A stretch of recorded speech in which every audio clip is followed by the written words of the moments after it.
Hi, I'm Viola, and today is a big day. You see, it's my first time ever acting in this awesome short film, but I can't seem to focus at all. Why, you ask? Well, that's because I just discovered I'm not real. Or, to be exact, I only exist in my best friend's imagination. Sounds strange, doesn't it? Until yesterday, I always thought of myself as a completely normal human being. Let me tell you how it all started. The first memory I have involves my best friend Harlow. I woke up feeling dazed and confused and saw this pretty girl smiling down at me. She told me that I'd be safe now and that her parents were going to look after me. Strangely, I couldn't remember anything before that day, and no one told me what had happened. I could only guess that I'd probably been abandoned or something, and that Harlow and her parents were my saviors. So, from then on, I lived with Harlow's family, who showed me kindness and love. When I first got out of the hospital, I couldn't do anything by myself. From personal things like brushing my teeth and washing my face, to chores such as doing laundry and dumping the trash. At the time, it was Harlow who guided and helped me, like a caring big sister. Then, when we entered middle school and the boys started flirting with me, Harlow was always by my side to protect me.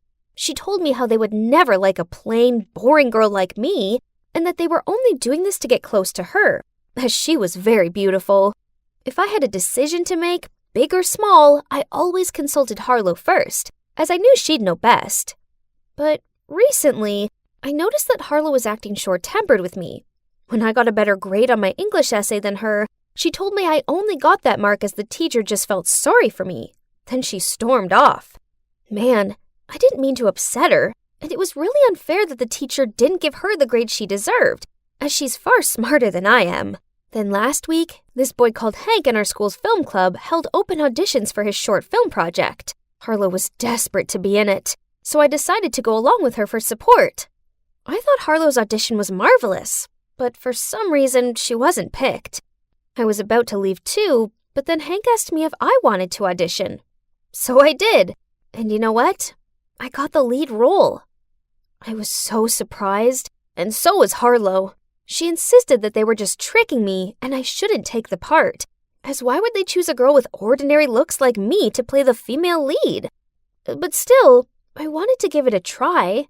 Opportunities like this don't come twice, right? So I accepted the part. I know Harlow was worried that they were just teasing me, but Hank and his crew seemed nice. And maybe he finds my normal look suitable for the character. Right?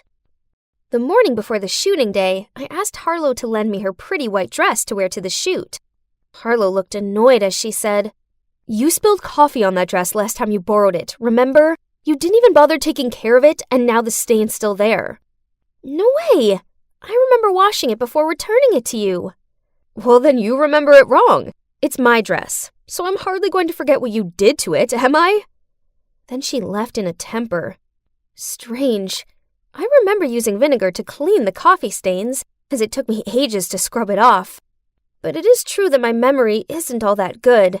When I was a child, I once waited in the park in the rain for over an hour, just because I thought Harlow told me to meet her there on Saturday afternoon. I said Sunday afternoon. I have piano practice today, silly. So maybe I misremembered again, and really didn't wash the dress for her? That day in math class, Harlow got caught texting, so the teacher confiscated her phone. At break time, she asked me to sneak into the school administrator's room to get her phone back. But of course I refused, as I was far too scared to do that kind of stuff. "It's okay, no one can see you." Basically because you only exist in my imagination. What was she talking about? What did she mean by that? For the rest of the lesson, I kept thinking about Harlow's words. When the bell rang, seeing that I was still confused, Harlow pointed to a group of students standing nearby and told me that no matter what I did, they wouldn't see me. And that's true! When I waved my hands and talked to them, no one looked in my direction. I even snapped my fingers in front of them, but they didn't react at all. What is going on? Harlow told me that because she imagined me, she's in control of who sees me or not. Then she told me that if I still didn't believe it, I should go to the school administrator's room to get her phone. Then I'd see that she was telling the truth. The superintendent was standing right across the hallway, but Harlow assured me I'd be invisible to her. My heart was thudding like crazy, but I tried to shake back my nerves and continued to get her phone undetected. Whoa! The superintendent didn't see me at all! So, what Harlow said was true? I only existed in her imagination? That means Harlow's really the one who decides what will happen to me. And who I'll meet? So basically the author of my life story. But does that also mean that I have no control over my own life? Well, if I even have a life. Then Harlow barged into my room and said, "You've never wondered why you don't remember anything about your parents and about the time before you met me, have you?" It was 'cause I lost my memory after the accident. There was no accident, Viola. You have no previous memories because that was when I created you, as I wanted a friend to play with. I kept this truth a secret because I love you, and you always listened to me.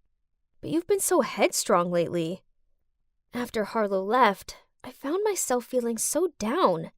It turned out my whole life had never belonged to me. No wonder I was so plain and ordinary. All I am is a side character in Harlow's story. After a horrible sleepless night, I didn't even feel like going to the film set anymore. And it's already late anyway. I was laying in bed, spacing out, when Hank phoned me asking where I was. I only exist in Harlow's imagination, so there's no point filming. Huh? What nonsense are you going on about? Stop joking, Viola. We're short on time over here. Seeing that I didn't even bother to reply to him, but just let out a long sigh, he continued. All right then. If that's the case, then you should at least make it count. Would you like to imagine yourself as just a boring nobody? Or a brilliant actress? I suppose Hank's words made sense, so I got myself back together and hurried to the film set.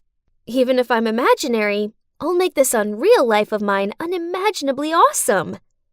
The filming was actually a lot of fun, and everyone complimented my acting. They were probably just being nice, but it still felt good. Then Hank came over and congratulated me. Now that filming's over, you can be honest with me. I don't mind. I know you only cast me as the lead as you like Harlow. What do you mean? And the thing you said this morning as well about only existing in Harlow's imagination? I ended up blurting out everything to him, and you know what he did? He laughed. But when he saw that I was struggling to fight back my tears, he took my hand. Viola, listen to me. Harlow's tricking you. The only thing not real in all of this are her words, not you. No way. Harlow's my best friend. She would never do such a thing. If you only existed in Harlow's imagination, how come you still decided, on your own, to show up at film set this morning? How come you still meet other people without her being around? Like, right now. Harlow couldn't have written the script with all these little details, right? Come on, Vi. Think about it. But there was a time when Harlow made me invisible to everybody else. I snapped my fingers in front of them, and they didn't react at all. Hank asked me who these people were, and I told him. He said he'd make sure I saw sense. Then he left. This was so confusing. I cannot tell what is real and what's not anymore. The next day at school, when I was sorting my locker out, Hank dragged a reluctant-looking boy over to me. I recognized him. He was part of the group who didn't see me. Go on. Tell her everything. The boy told me how Harlow had bribed them to trick me. He also said that they distracted the superintendent so I could sneak into her office without being caught. What? I didn't understand why Harlow would do this to me. Hank went with me to confront her, and she faked a smile and said, Silly Viola. It was just a joke.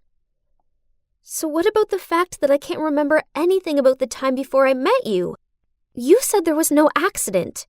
It's also a lie, isn't it? I never said that. Probably you misremembered again like so many times before. I view you as a sister, Viola. I'd never lie to you. I didn't know what to believe anymore. I needed to be alone for a minute. This was all too much to process. So I ran to the nearby park to clear my mind. Suddenly, I felt something cold next to my cheek. It was Hank. He passed me some water and told me to drink it and calm down. Viola, I think Harlow's gaslighting you. She's basically emotionally abusing you to make you question your own sanity. I know you see her as a sister, but she's really toxic. Could it? Could it be possible that Harlow didn't have my best interests at heart? But what did she even get out of this, though? I'm not sure if this was because she wanted me to rely on her or she's jealous, but either way, knowing she could deceive me like that hurt like crazy. I didn't want to believe that that was what had been happening, but after all explanations, it's so clear now that Harlow was gaslighting me. And ever since then, I tried to avoid her as much as possible. But this was tricky, seeing as we were in the same class and lived together. I just wished I could grow up fast, so I could go to college and leave this house. At least there was good news. Hank's film in which I starred had gained attention on YouTube, and he was even selected to attend the Short Film Festival with a view to supporting the city's young talented filmmakers. Then, one day, I arrived home from school to see Harlow's parents drinking coffee with a strange woman. Huh? She sure looked a lot like me. Suddenly, she was running over to me and hugging me in her arms. Oh, darling, you have no idea how long I've been waiting for this moment. Following a whole lot of confusion, shocking revelations, and emotions, I finally found out the actual truth. It turned out that when I was 7 years old, Mom took me on a yacht trip. Only there was a terrible accident, so we took the lifeboat to shore. But then Mom fell out and ended up being rescued by another boat. We both suffered memory loss. In fact, Mom only remembered who I was when she saw the short film I starred in on YouTube. And then she tracked me down here. After that, I returned to live with my real mom. And guess what? I now realize just how awesome I am. I'm grateful to Harlow's parents for looking after me, but I still haven't forgiven Harlow yet. I'm trying to, as I know she's not all bad, but it's going to take some time. I also feel so blessed to have Hank by my side to help me discover my confidence and value my own worth. He even says I can be in his next film project, which I'm really excited about. It's good to know that I'm actually real, and I exist outside of Harlow's mind. The world is mine for the taking. And who knows, maybe one day I'll end up being a professional actress.